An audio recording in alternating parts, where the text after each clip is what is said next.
Are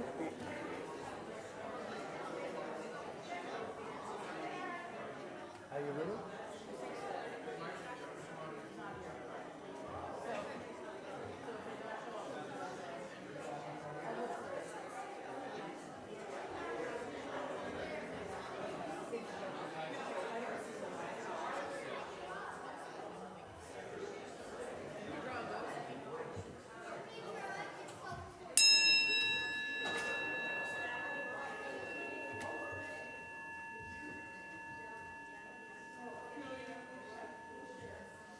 Good morning, and welcome to First Church Unitarian.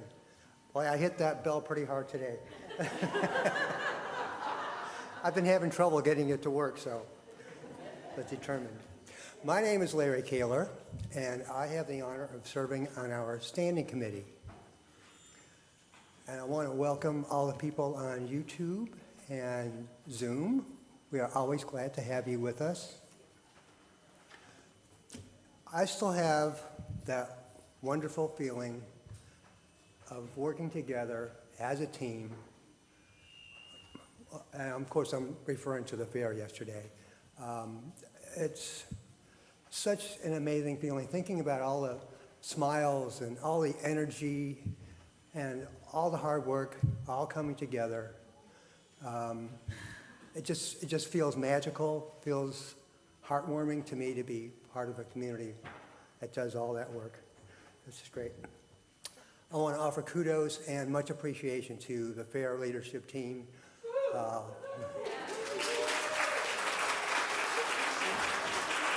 know who you are. Susan Tordell-Williams, Debbie Eston, Laura Semple, Karen Chuckabarasano, Bob Williams. We couldn't do it without you. All your hours of planning, organizing, directing. Thank you so much. It was a great day. I want to encourage you to always look at your Community Matters newsletter. It's in your bulletin. I'd just like to highlight one event that happens today. It's the Walk Against Hate, a 1-mile walk to stand against anti-Semitism, racism, and all forms of bigotry. The walk will take place in Acton at 2 p.m., and we are a co-sponsor supporter of that event. Please join us for a fellowship after the service, just through these doors, down the stairs, and follow other people going that way.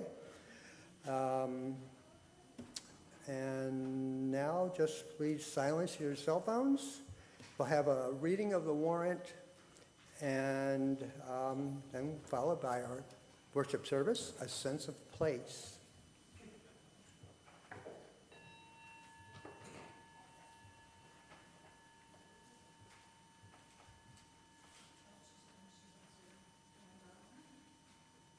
Hi, I'm Ann Donald, your clerk. First, the voting list is now available on our website as well as posted at the church. I am notifying. Hi, I'm Ann Donald, your clerk. First, the voting list is now available on our website as well as posted at the church. I am notifying you, the members of First Church Unitarian, that you are lawfully entitled to vote in its affairs, to meet in person in the sanctuary or on a Zoom call. The link will be provided after church services on Sunday, October 22, 2023 at 11:30 a.m., following the Sunday service, and a brief social time to act on the following articles. First, to review and accept the minutes from the May 21, 2023 warranted meeting. Second, to renew the Neighborhood Supper Task Force for another year. Third, to transact any other business that may lawfully come before said meeting. Thank you.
If things had happened differently, Maine or Upper Michigan might have given me a sense of place.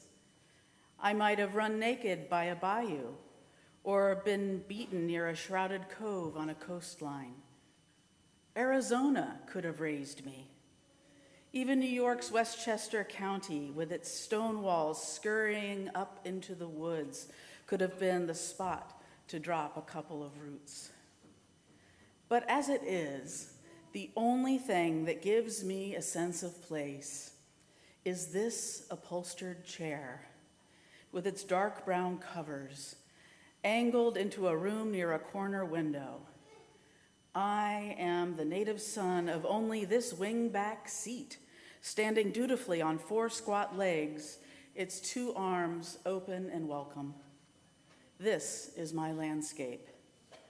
Behind me, a long porch from which the sky may be viewed, sometimes stippled with high clouds and crossed now and then by a passing bird, little courier with some place to go.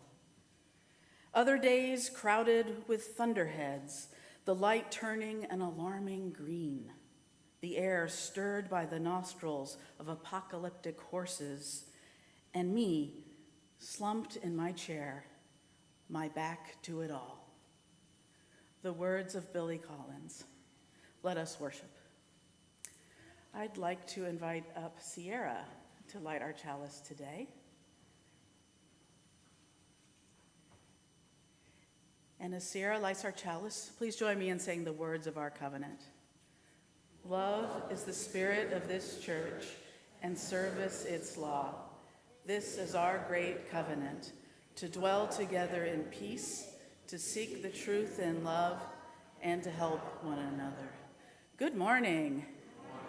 I welcome you here to First Church Unitarian in Littleton, Massachusetts. My name is Lara Hoke, pronouns she, her, and I'm so happy and lucky to be the minister serving this incredible congregation.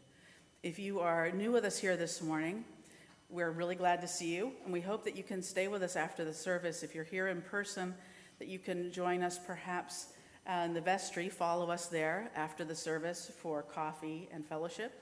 And if you're with us new online today, if you haven't already, please go to our website, fculittle.org, and there you can find lots of information about the church and ways to contact us if you wish. So welcome one and all. Our lay pastoral minister today is Jan Dustin, and so you can connect with Jan if you would like some pastoral care, or one of the other lay pastoral ministers, David Butts, Patty Sardella, and Carol Tillis, or of course you could reach out to me as well. Let's start our service singing portion with the opening hymn in the Teal hymnal. It's 1067, Mother Earth, Beloved Garden, and the lyrics will also be on the screens. I invite you to rise in body or spirit.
Please be seated.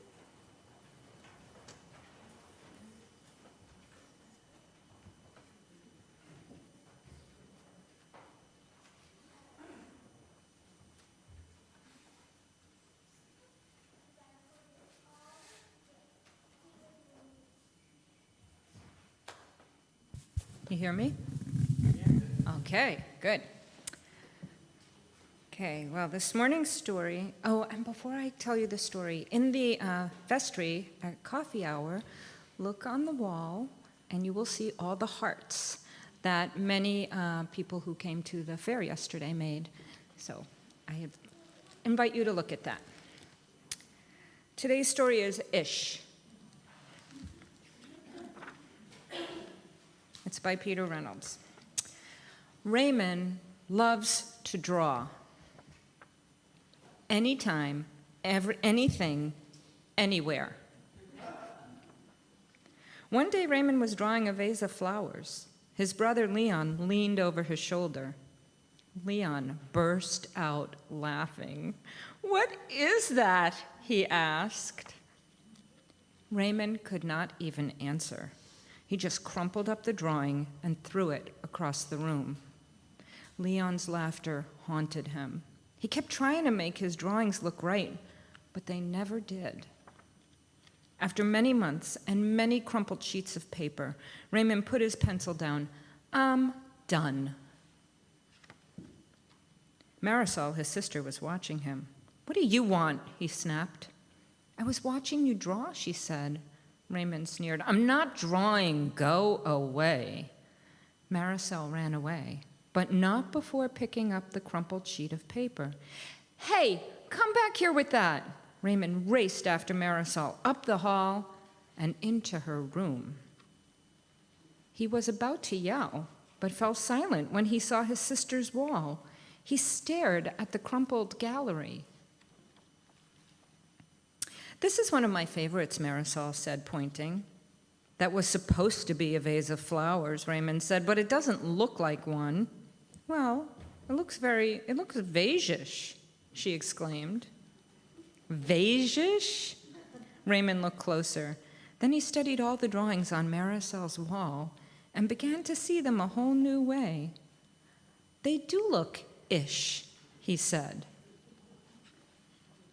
Raymond felt light and energized. Thinking ishy allowed his ideas to flow. He began to draw what he felt, loose lines, quickly springing out without worry. Raymond once again drew and drew the world around him, making an ish drawing. Felt wonderful.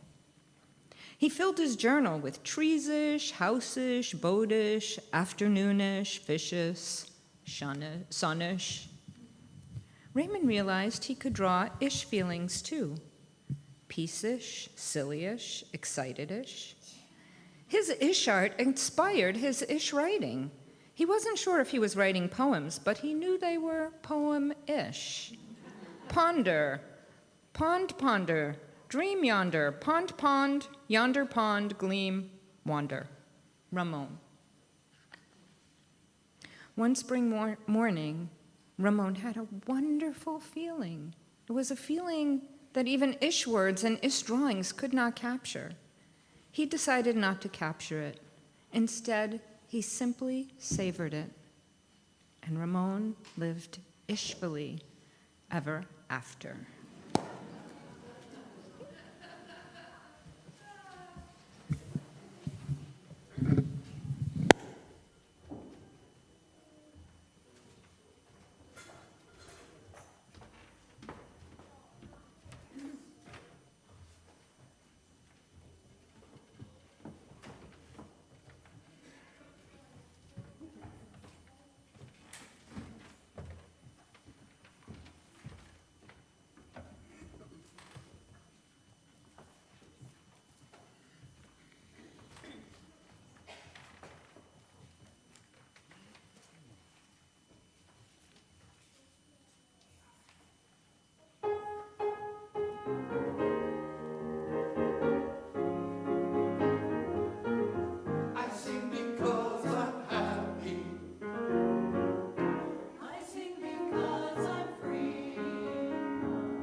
This congregation is self-supporting, and we rely on the generosity of our members and friends to do our ministries.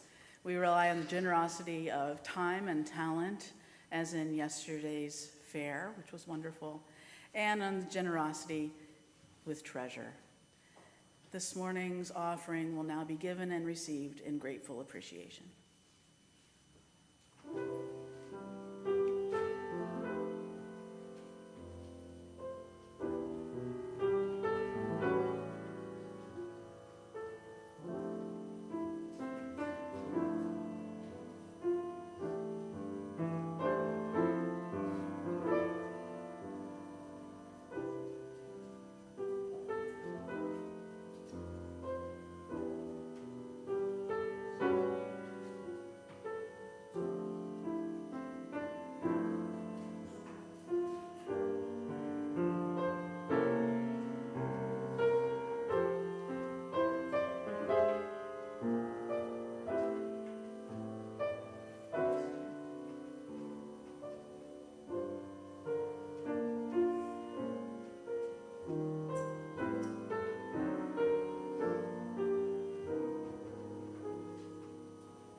Please join with me in our community response.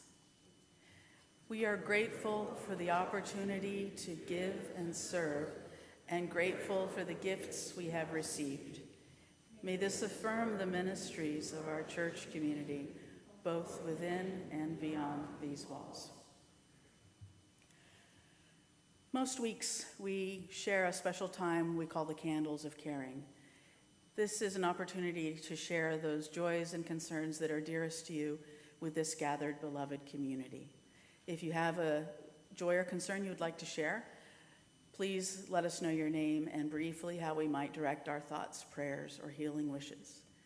We will do it as we have been doing it the last several weeks. For those of you present in the sanctuary, if you could come along the sides toward the microphone stand that our worship associate will place in the middle. And for those of you with us on Zoom, if you could raise the hand in the reactions area. And we will let that remain unspoken.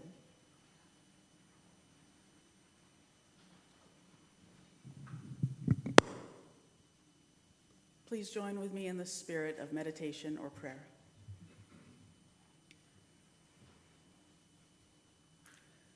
Once again, we have come together in love and trust, sharing those cares dearest to us with this gathered, beloved community. Today, we send special prayers and wishes for peace and justice, We have special prayers that there will be peace and justice in this sometimes difficult, always beautiful world. We think also of all of those joys and concerns that were spoken aloud this morning and shared, as well as those that remain unspoken as we share together in a time of sacred silence.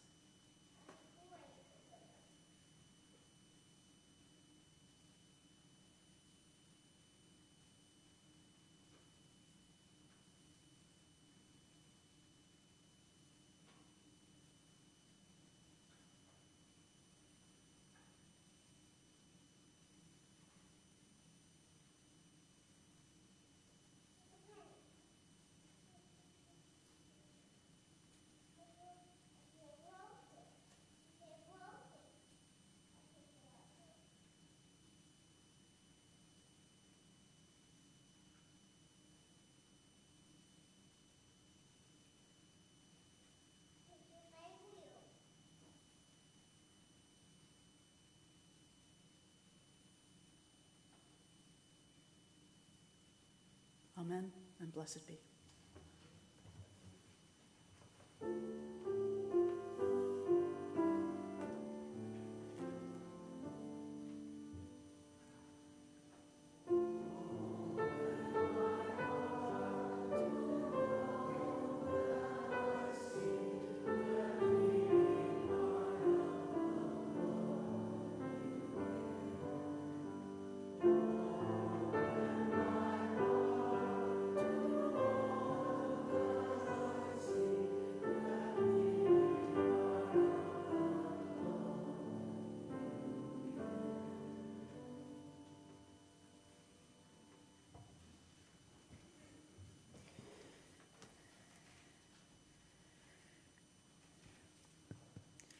When I was in the 5th grade in the little town of Camp Hill, Pennsylvania, our teacher, Miss Purcell, was teaching us the metric system.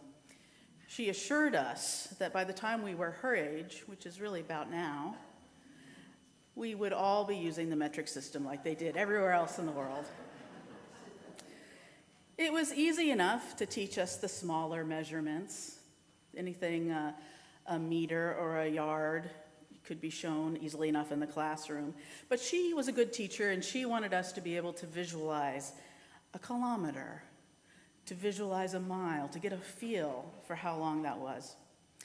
And so she had a couple of those trundle wheels, the measuring wheels with the long handle, and that make a click when you come to a certain length, and you could count the clicks. And she had one wheel that clicked at each yard and another that clicked at each meter. And so one morning, on a crisp fall day, my entire 5th grade class went on a walk together.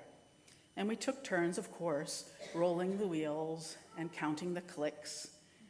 And thanks to that morning back in the fall of 1978, I have an excellent sense to this day of how long a kilometer is and how long a mile is.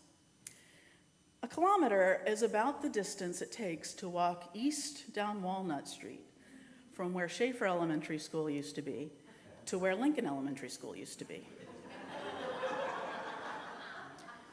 I'm sorry, that's actually a mile from where Schaefer Elementary School used to be to where Lincoln Elementary School used to be. I don't want you to be confused. A kilometer is shorter. That's from where Schaefer Elementary School used to be to where 21st Street is. So now you know. If you're from where I'm from, you too now have an excellent sense for how far those distances are. If you just moved there and you happen to be watching online, those 2 elementary school buildings are now gone, and a mile is about the distance from Schaefer Park to Frederickson Library.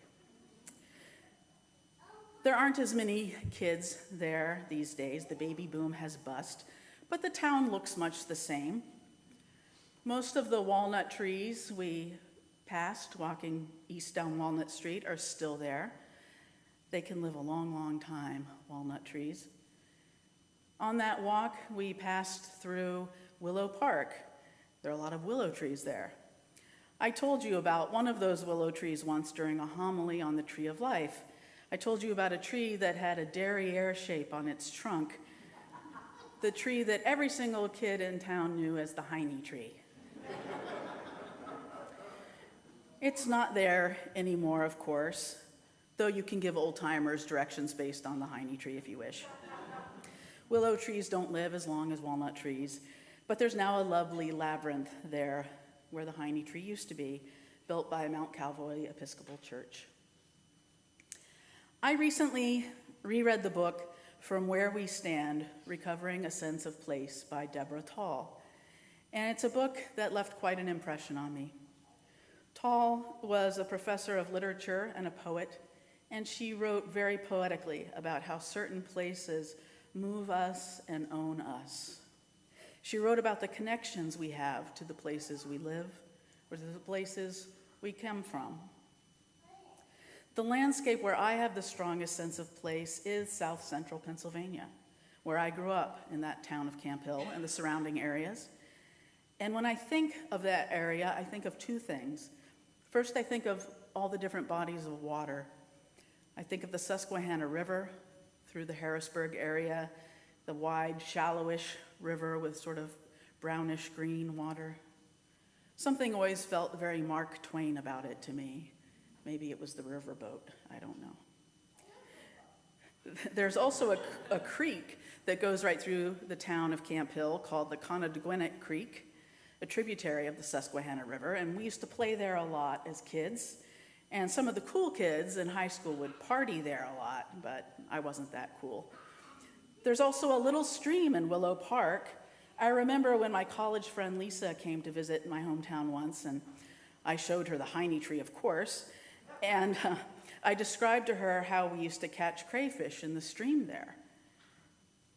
And she whipped her head and looked at me, and her eyes got big, and she said, "What are you, Huckleberry Finn?" Camp Hill is a suburb, of course. It's pretty lush as suburbs go, but still not quite as rural as Littleton. But Littleton does remind me of it in some ways. The second thing I think about when I think of South Central Pennsylvania is all the walking I did in my little town growing up. And for me, a strong sense of place is correlated very strongly to how much time I spent on foot in a place. Nothing compares to the exploring you can do when you're very young, if you're able-bodied. If and when you start driving, you don't do as much inadvertent walking. And that sort of takes away in terms of opportunities to connect with the terrain. You don't connect in the same way if you're just driving by. So for 6 years, of course, I walked almost every day to and from my elementary school. It wasn't very far, only about a half a mile, or 0.8 of a kilometer. Thank you, Miss Purcell. But it might as well have been 20 miles in terms of how much I noticed on that small walk. I knew every house by heart, every dog from every house, every tree, every yard, every crack in the sidewalk. I guarantee you I don't know the streets and sidewalks as well anywhere in the world as I do those. And I wonder about kids today. I think they often don't walk as many places. I think they tend to be driven more often, is the new culture. And I wonder if they will have the same connections to place, the places they grew up. Will they have that same sense of place? And they also don't get to roam free like we used to. We were free-range kids back in my day. I think Generation X, my generation, might have been the last one that had a free-range childhood. The stream and the creek and many other places in my town were places where we hung out basically all summer, all day long. Most summer days, my mother, before going off to work, would give me 25 cents or maybe 50 cents later before she left for work and essentially say, see you for dinner. And I have so many happy memories from that time, my free-range Huckleberry Finn years. To quote 20th century French geographer Eric Dardel, South Central Pennsylvania is my, quote, here from which the world discloses itself. My here from which the world discloses itself. I think when I bond with a place, It has a lot to do with my childhood sense of place. For instance, when my wife and I moved to Lowell in 2017, I bonded with the city almost immediately. I think in part because Lowell has a small, compact downtown and very little parking, so you tend to explore a lot on foot if you can. But also, Lowell has two rivers, the Merrimack River and the Concord River, and rivers really feel like home to me after growing up with the Susquehanna and its tributaries. And we now have the Concord River in our backyard, and it feels soul-grounding to me. Here in eastern Massachusetts, we're very close to the ocean, and I know many of you grew up with a lot of access to the ocean and the beach. When and where I grew up, the beach, or the shore, as we called it, was an exotic place you visited for a week, maybe in the summer with your family if you were lucky. I always associate rivers with a cozy home connection, and the ocean with the vastness of nature and the universe. I think I associated the ocean not with home, but rather with journeying away from home. I think that's one of the reasons I wound up in the Navy for a while. It felt like the ocean somehow helped you leave home when the time came. You know you've known a place for a while, perhaps most or all of your life, when you start giving directions with landmarks that are no longer there. You know who you are. New Englanders do it all the time. It's not terribly hospitable of us to newcomers. Deborah Tall spoke of this phenomenon, writing, "Everywhere I go now, I see things no one else does. Ghosts on the road, secret signs, populating the landscape with a visible, beckoning past, searching for what can't show itself plain. One eye on the road, one eye on the invisible.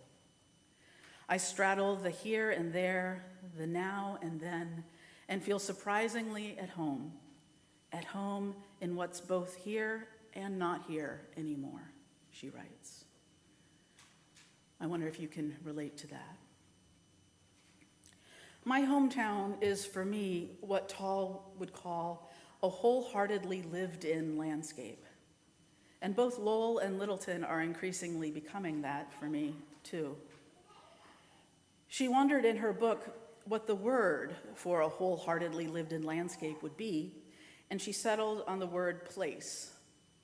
She writes, "Maybe the word is simply place, which we're willing to say has a spirit, a character evinced in the lives of its people place, which is humanly defined by buildings and customs, but is also firmly attached to, and in part defined by, the piece of earth on which it sits." Some of you still live in or near the town or city where you grew up. Tall writes that the staying in or near your hometown, quote, "itself is conducive to life because the lived-in land then becomes an extension of the self, the family, and group. To endanger the land is to wound one's collective body," she writes. This is certainly true for many Native Americans. In the fall of 2016, I responded to a clergy call to be in solidarity with the Standing Rock Sioux in the struggle against the Dakota Access Pipeline. And one thing I remember so vividly about that trip was the profound connection that the people had to that land, and how having corporate strangers build a pipeline through it had a visceral impact on the people, as though they were watching a loved one being stabbed or bludgeoned. In her book, Tall consulted Orrin Lyons, a Native American faith keeper of the Wolf Clan. Tall writes that for Lyons and his people, nature was above all viewed as kin. The rain was called grandfather, the sun, uncle. Faithkeeper Lyons said that if the rain is acid and if the sun gives you skin cancer, it's as if your family has turned on you. Native Americans exemplify this profound sense of place, one that is deeply spiritual as well as specifically religious often in meaning. Of course, though we don't have time to go into it deeply today in the sermon, this is one of the things that makes the war between Hamas and Israel so very painful. In addition to the horrible, tragic human suffering of innocent Israelis and innocent Palestinians, there's damage to a holy place and the unholy wars that break out in wanting to have ownership and control of a place. To me, special places are meant to be shared. That's part of what makes them so special and sacred. And it's painful that this is so loaded, so complicated and difficult in that part of the world. As Tall notes, not everyone has the spiritual advantage in the sense of a connection to place, of remaining near the land where they grew up, let alone near the land where distant ancestors lived. Given that, Tall contemplated how the rest of us come to feel loyal to a place. She asks, what makes it feel like a place at all? I'm sure some of you are, or perhaps once were, city people. In my adult life, I've always lived in cities. Perhaps that was part of my process for leaving my home of origin, I don't know. Tall writes that for many, nowhere is more defined, more obviously a place than a city. I suppose that's something I love personally about cities. Somehow, the lives of those who came before us are easier for me to visualize in the city. If I believed in ghosts, I'd say that it felt like the ghosts were still there, bustling among the living in the streets. I always have that sensation when I'm in Manhattan, and I think that's why it's one of my favorite places on earth. There's just so much there to change around the famous quotation by Gertrude Stein. And that's something I love about Lowell, too. All of the repurposed mill buildings make it very easy to remember those who lived there and worked hard there before us. We live in a converted mill building, in fact. It's called Bagshaw Mills. So there's no attempt to hide the history. In fact, we celebrate it with historical black and white photographs that are in the shared hallway of the building. Bagshaw Mills used to make small metal objects. Notably, it used to make needles for old phonographs. Imagine how happy I was, actually sort of mystically moved I was, to see that in the Victrola I inherited from my Pennsylvania grandmother, that the needles in the Victrola, which I now own, are in a little container labeled Bagshaw, made in Massachusetts, like it was meant to be. It certainly helps to make Bagshaw Mills feel like a place to me. I became the settled minister here at First Church Unitarian in Littleton in 2018, just about a year after we moved to Lowell. And over time, Littleton and its surrounding area feels more and more like my place, too. One of the things I plan to do over my sabbatical is to spend more time on the lands of this area. My more dramatic sabbatical plans include travel abroad, but I'm just as excited, honestly, about the time I will spend exploring Sarah Doublet Forest when the weather is warmer. I experience Sarah Doublet Forest unlike any other place. It's the only forest I've ever hiked in where the people that used to live there, the Neshoba praying Indians, feel like they're still there among me and the other living people and dogs and animals I see on the trails. Again, if I believed in ghosts. Perhaps it's all the stone monuments they left behind, and I want to spend more time in that place. I will also, unsurprisingly, spend some sabbatical time with my family of origin and my place of origin in South Central Pennsylvania to reconnect with place, to nourish sense of place. And perhaps during sabbatical, I'll even have the opportunity to create brand new senses of place, all with open heart and mind and radical curiosity. That will be part of my journey those first few months of 2024. Tall writes, maybe we need different places for different phases of our lives. Maybe cherished places remain alive inside us, even if we have to move on. Our attachment to the earth not thinned, but widened, she writes. I plan to explore this concept. I hope that wherever your special places are, that you will nourish those connections. For those who are able to walk, I hope you'll walk in those special places. If you're not presently able-bodied, I hope you can ask a family member or a friend to help you access some of those places. And I hope that you'll always be open to making room for new, special, sacred places in your life. When you find deep connection to a place, you'll connect more deeply to your innermost self. You'll connect more deeply to spirit, to all that is holy. And we can find and create special places all around us. May we find these sacred places, these soul-feeding places. May it be so. Blessed be, and amen.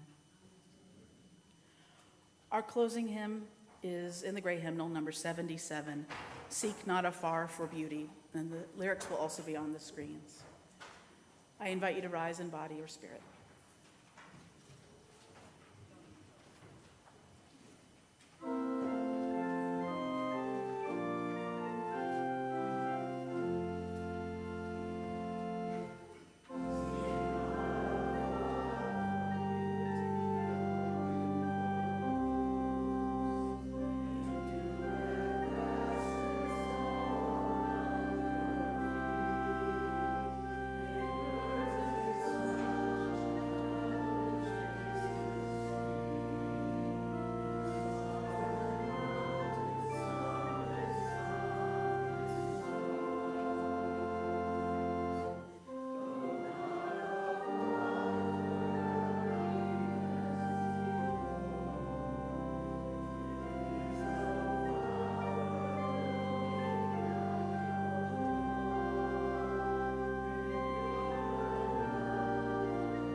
For our closing words, if you wish, if you're comfortable, and if the person next to you is comfortable, you could hold hands, you could touch feet or elbows or anything that works for you, or simply hold out your hands and feel the energy between us and those of us who are with us online as well.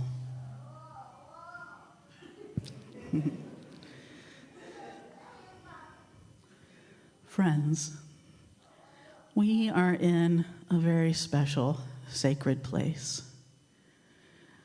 Not special because it's a sanctuary designated for worship, although I love that. It's special because of the people in it, the voices that sing in it, the babies that chatter in it and make happy noises. It's special because of all the people who've been here before us and made it possible for us to be here now.